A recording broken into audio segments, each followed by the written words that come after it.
ఈరోజే చివరి శ్రావణ మంగళవారం, ఏకాదశి, ఆరుద్ర నక్షత్రం. ఇలాంటి రోజు ఎప్పటికీ రాదు. ఈ నెల ఆగస్టు 19వ తేదీన ఎన్నో శుభయోగాలు ఏర్పడబోతున్నాయి. ఇలాంటి అద్భుతమైన ఎప్పటికీ రాదని మన వేద పండితులు చెబుతున్నారు. ఎందుకంటే ఏదైనా ఆగస్టు 19వ తేదీ చివరి శ్రావణ మంగళవారం వచ్చింది కాబట్టి ఈ శ్రావణ మంగళవారం నాడు ఏకాదశి కలిసి రావడం, అలాగే ఆరుద్ర నక్షత్రం ఏర్పడడం చాలా విశేషం. కాబట్టి ఇంతటి శక్తివంతమైన ఏకాదశి రోజున వెంకటేశ్వర స్వామిని, లక్ష్మీదేవిని పూజిస్తే మీ కుటుంబానికి అపారమైన సంపదలు కలిసి వచ్చి ఈ సంవత్సరం అంతా మీ కుటుంబానికి అష్టైశ్వర్యాలు కలుగుతాయి. ముందుగా ఈ వీడియోకి ఒక లైక్ కొట్టి ప్రతి ఒక్కరూ జై శ్రీరామ్ అని కామెంట్ చేయండి. ఈ నెల ఆగస్టు 19వ తేదీన అనగా ఈరోజు చివరి శ్రావణ మంగళవారంతో ఏకాదశి ఏర్పడింది.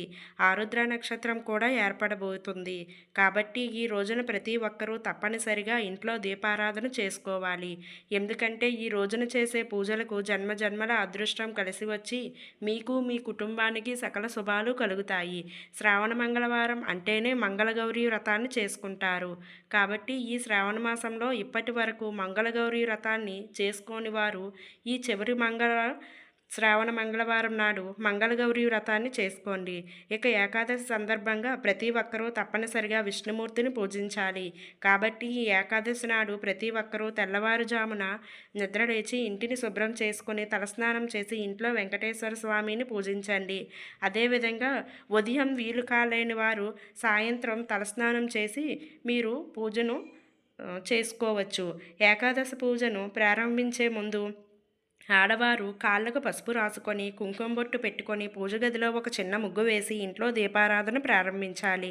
మీ పూజ గదిలో ఉన్న వెంకటేశ్వర స్వామిని, అలాగే లక్ష్మీదేవిని గులాబీ పూలతో కానీ మల్లెపూలతో కానీ నిండుగా అలంకరించుకోండి. ఎందుకంటే ఈ ఏకాదశి రోజున లక్ష్మీనారాయణలను గులాబీ పూలతో కానీ మల్లెపూలతో కానీ పూజిస్తే స్వామి అనుగ్రహాన్ని సులభంగా పొందవచ్చు. అదేవిధంగా తులసీ దళాలంటే వెంకటేశ్వర స్వామికి చాలా ప్రీతికరమైనవి. కాబట్టి స్వామివారిని తులసి మాలతో అలంకరించి ఇంట్లో పూజ చేసుకుంటే వెంకటేశ్వర స్వామి ఆశీర్వాదంతో కోరిన కోరికలన్నీ సత్వరమే నెరవేరుతాయి.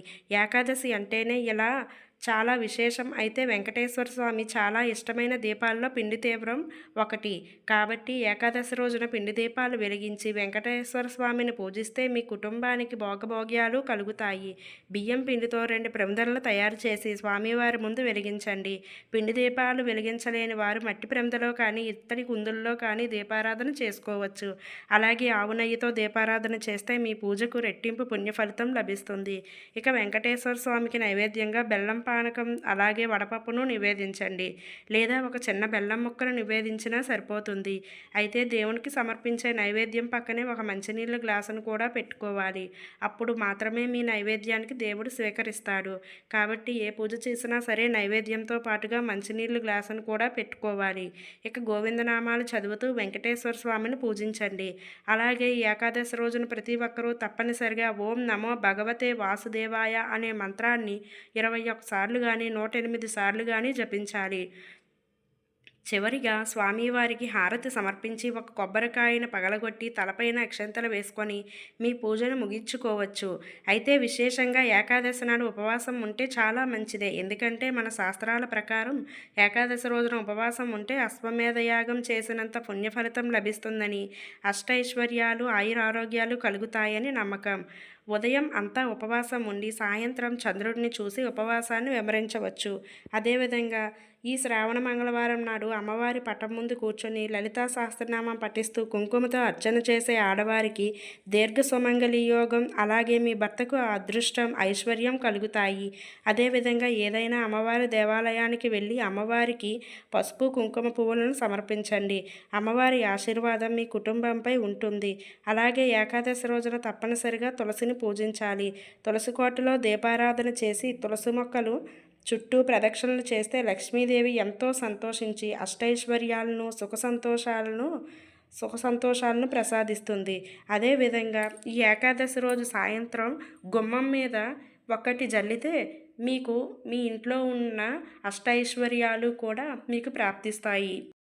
అదేవిధంగా ఏకాదశి రోజు సాయంత్రం 6 దాటిన తరువాత గుమ్మం అటు ఇటుపక్కల కూడా ఉప్పుతో పరిహారం చేయవచ్చు. ఈ విధంగా ఈ ఉప్పు పరిహారం చేయడం వలన మీ ఇంట్లో అష్ట కష్టాలు పోయి అష్టైశ్వర్యాలు కలుగుతాయి. ఇలా ఉప్పుతో పరిహారం చేయడం వల్ల మీ ఇంట్లో గొడవలు ఎలాంటి సమస్యలున్నా కూడా తొలగిపోతాయి. పిల్లలు అభివృద్ధి చెందాలి అని కోరుకునేవారు రేపు మంగళవారం రోజున ఖచ్చితంగా ఈ పరిహారం చేయండి. ఇంటి గుమ్మంపై వీటిని చల్లగానే మీ జీవితం మారిపోతుందా, మా కష్టాలు పోతాయా అంటే ఖచ్చితంగా పోతాయండి. అది ఏంటంటే మీరు ఈ పరిహారం క్రమం తప్పకుండా ప్రతి మంగళవారం నిష్టగా చేయండి. అతి తొందరలోనే మీ ఇంటికి పట్టిన దరిద్రం పోతుంది. మీ ఇల్లు చాలా పవిత్రంగా మారుతుంది. దేవతలందరూ కూడా మీ ఇంటి గుమ్మం చుట్టూ తిరుగుతూ ఉంటారు. ఇంటి ప్రధాన గుమ్మానికి చాలా శక్తి ఉంటుంది. గుమ్మానికి పూజలు చేసినప్పుడు గుమ్మానికి శక్తి వస్తుంది. అలాగే గుమ్మం దగ్గర మనం కొన్ని పరిహారాలు చేస్తే గుమ్మం లోపలికి దేవతలు ప్రవేశిస్తారు. మన ఇంటిపై దేవతల దృష్టి పడుతుంది. దాంతో మన జీవితం అనేది మారుతుంది. మరి ఇంతకీ రేపు మంగళవారం గుమ్మం ఇరువైపులా ఏమి జల్లాలి అనేది ఇప్పుడు మనం ఈ వీడియోలో వివరంగా తెలుసుకుందాం. రేపు మంగళవారం కాబట్టి మీరు ఉదయాన్నే నిద్రలేచి శుచిగా స్నానాలు కార్యక్రమాలు అవన్నీ చేసుకున్న తర్వాత మీరు గుమ్మానికి పసుపు రాసి బొట్లు పెట్టి చాలా శుభ్రంగా గుమ్మానికి పసుపు రాసి బొట్లు పెట్టుకోవాలి. కాబట్టి ఈ చిన్న పరిహారాన్ని కూడా మీరు చేసుకుంటే చాలా బాగుంటుంది. అలాగే మీరు ఉతికిన బట్టలు శుభ్రమైనవి ధరించాలి. ఏదైనా మాసిపోయినటువంటి బట్టలు కానీ ఇలాంటివి ఏదైనా కూడా మీ ఒంటి మీద లేకుండా ఉతికిన బట్టలు ఉండాలి. ఈ ఉప్పు పరిహారం ద్వారా మీ ఇంట్లో చాలా ప్రశాంతత అనేది వస్తుంది. అదేవిధంగా ఈ ఉప్పులో ఉన్న నెగిటివ్ ఎనర్జీని కూడా మన ఇంట్లోకి పాజిటివ్ ఎనర్జీగా మారుస్తుంది. నలుపు రంగు బట్టలు మాత్రం వేసుకోకూడదు. మిగిలినవి ఏ రంగు వేసుకున్నా మీకు ఇబ్బంది అనేది లేదు. ఇలా వేసుకొని మీరు మంగళవారం ప్రత్యేకంగా అమ్మవారికి ఇలా పూజలు చేసుకోవాలి. రేపు ఆఖరి శ్రావణ మంగళవారం లక్ష్మీదేవిని పూజించడం చాలా అయితే గుమ్మంకి ఇరువైపులా రెండు పక్కల ఒక దోసెడు, ఒక పక్క దోసెడు ఇంకొక ఇరువైపులా ఉప్పును కళ్ళ ఉప్పును వేసుకోవాలి. దాని మీద మట్టి ప్రమిదితో దీపం వెలిగించుకోవాలి. ఇలా దీపం వెలిగించుకొని పూజ చేసుకుని మనస్ఫూర్తిగా దండం పెట్టుకోవాలి. అప్పుడు మీ ఇంట్లోకి లక్ష్మీదేవి అనేది ప్రవహిస్తుంది. మీ ఇంట్లో ఉన్న కష్టాలు అన్నీ కూడా తీరిపోతాయి. ఉప్పుకి ఉన్న పాజిటివ్ ఎనర్జీ అనేది చాలా పవర్ఫుల్ అయినది. ఎందుకంటే నెగిటివ్ ఎనర్జీని మొత్తాన్ని బయటకు లాగేస్తుంది.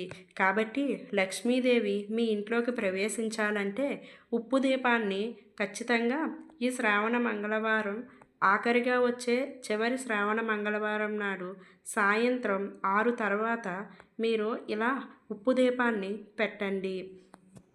ఈ వీడియో మీకు నచ్చినట్లయితే లైక్, షేర్, కామెంట్, సబ్స్క్రైబ్ చేసుకోవడం మాత్రం మర్చిపోకండి ఫ్రెండ్స్.